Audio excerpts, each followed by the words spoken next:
Muhterem Müslümanlar, hakikat hesabına, hak namına insan, bellediği, elde ettiği şeyi başkalarına da verir, istifade ettiği şeylerden onların da istifadelerini temine çalışır. Bu insanlığın iktizasıdır.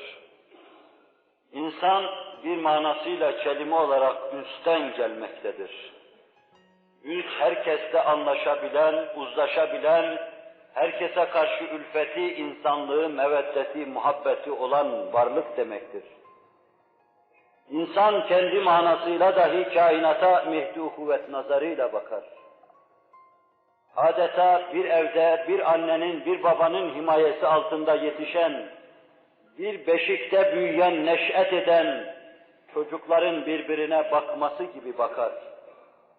İnsan eğer insanlığını kavramışsa, değil sadece insanlık dairesiyle alakadar olmak, hayvanlarla alakadar olur, ağaçlarla alakadar olur, otlarla alakadar olur, dağa, taşa, her şeye yaratıcı birliği açısından kardeş nazarıyla bakar. Benim Halikimin dağları, benim Halikimin çayları, ırmakları, benim Halikimin ağaçları, otları, yaprakları, yemişleri, meyveleri, mışıl mışıl uyuyan canlıları ve benimle anlaşan, uzlaşan, omuz omuza kainatın manasını anlamada yarışan insanların Haliki.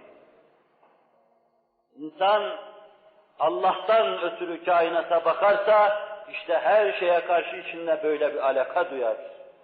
Küfür Allah'a bağlılığı kopardığı için varlıklar arasına ecnebilik tohumunu atar, her şeyi birbirine düşman yapar.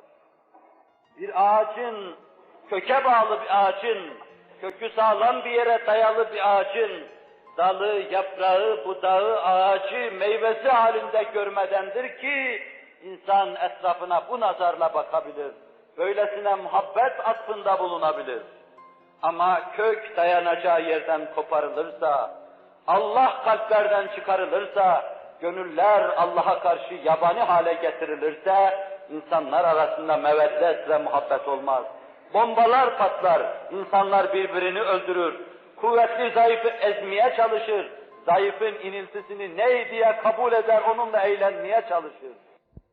Onun içindir ki, mümin Allah'tan aldığı öğrendiği, Nebinin dudağından lalügiher gibi dökülen şeyleri aksettikten sonra, bu anlayışına hadim olur. Bu kardeşliği yeryüzünde temin ve tesise çalışır. Ve onun içindir ki, bu vadide en büyük ıstıraba peygamberler katlanmış ve onları anlayan, onların sadık dostları, yarları, yaranları katlanmıştır. Allah Resulü sallallahu aleyhi ve sellem etrafında gelişen nur haleti, bütün zulmetleri, bütün karanlıkları yutuyor.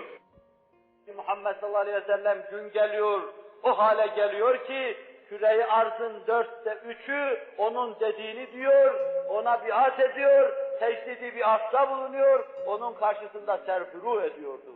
Allah o günü gösterdi bir kısım insanlara. Allah'ın lütfundan diliyor, reca ediyoruz, bize de göstersin inşallahü teala. Bu bizim keyfiyet kazanmamıza bağlıdır.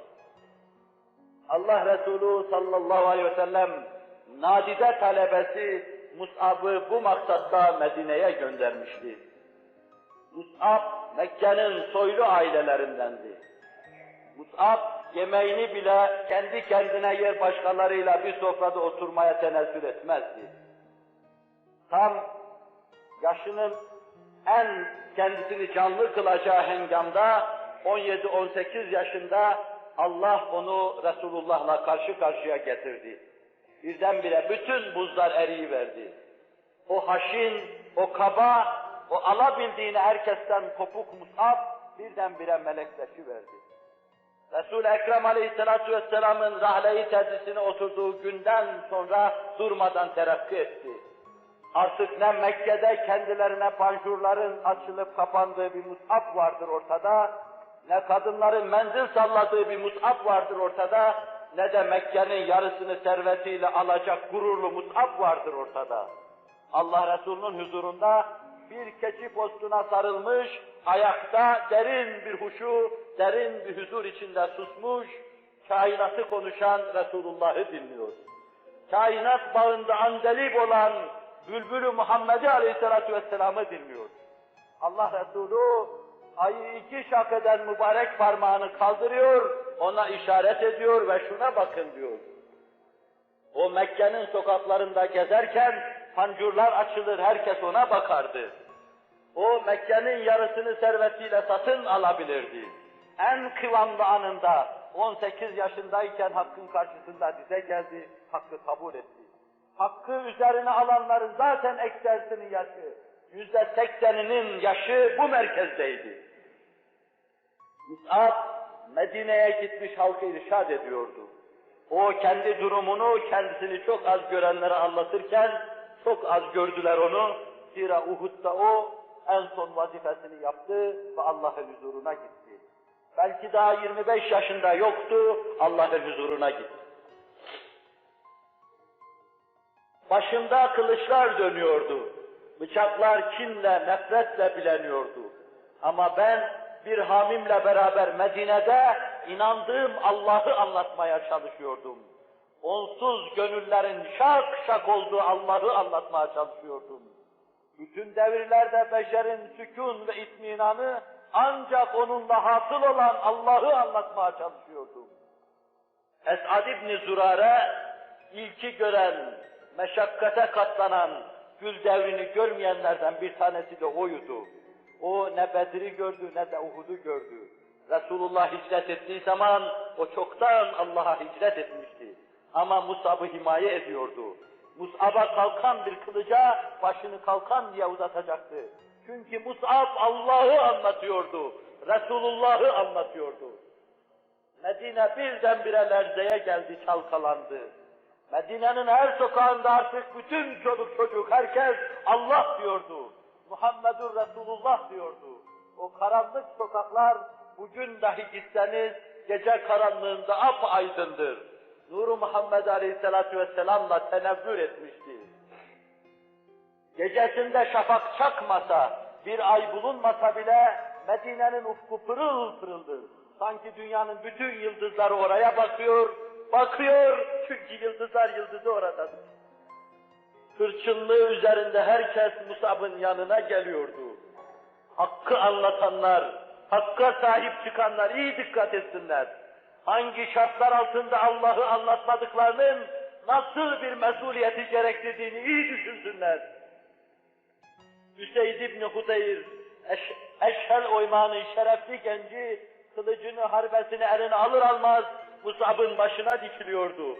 Kavmimin içine nifak atmana meydan veremem, şu mızrağımla seni delik deşik ederim. Mus'ab'ın yanındaki halini anlatıyor. Otur benim yanımda, söyleyeceğim sözlere bir kulak ver.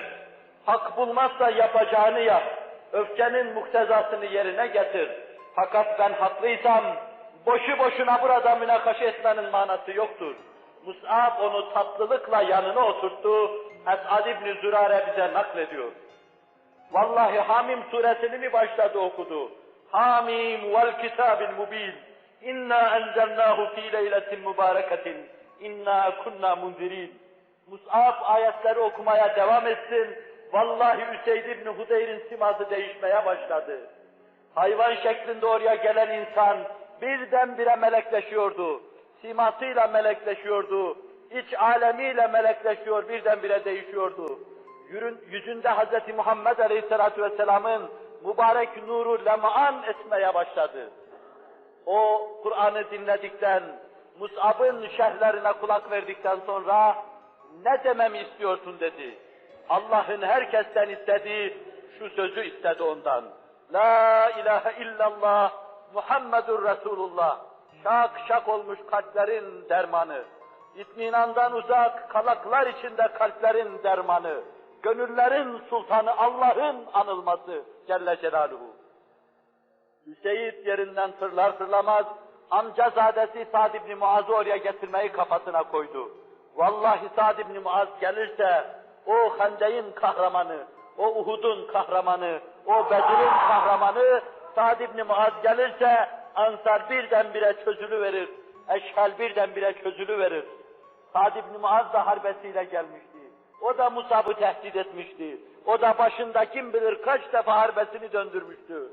Ama ona da tatlı Musab, candan Musab, cennetin adamı Musab, otur bir dinleyiver, ondan sonra diyeceğini dersin. Bütün hakkı anlatanları iyi dinlesin. Hangi şartlar altında anlatmadıklarının nasıl bir mesuliyet olduğuna iyi kulak versinler, nefsimle beraber. Otur kardeşim, dertli kardeşim, kalbi patlak patlak olmuş kardeşim, Allah'a inanmayan kardeşim, huzursuz olan kardeşim, otur anlatayım, kabul etmezsen o zaman istediğini yap. Ona da Kur'an suresinden ayetler okudu. Buzlar erimeye başladı. Sa'd ibn Muaz Musab'ın eline ayağına kapanacaktı. Biraz sonra onun da yüzünde Kur'an'ın ve imanın nuru lemaan etmeye başlamıştı. O da içinden gele gele La ilahe illallah Muhammedur Resulullah diyordu.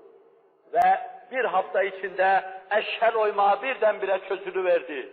Ansar diye bir cümle teşekkür etti. Allah Resulü'nü ertesi sene 70 kişiyle Akabe'de karşıladılar. 70 kişi Allah'ın Resulü'nün elini sıkıyor ve ona ölüm kalım mücadelesinde söz veriyorlardı. Ölecek fakat dönmeyeceğiz. Seni himaye edecek haktan ayrılmayacağız. Kur'an'a ve İslam'a hadim olacak, hayatımızın son soluğuna kadar bu işten, bu ahd-ı peymandan geriye dönmeyeceğiz diyorlardı. El-Hak dedikleri sözde sebat ettiler. Biz de kâlu belada dedik. Biz de ruhlarımızla vücudumuzun zerratıyla dedik. Dediğimizi camiye gelmekle tasdik ettik. Allah bizi de aynı yolda, aynı ahd-ı peymana sadakat içinde hayatımızın son soluklarına kadar devam ettirsin.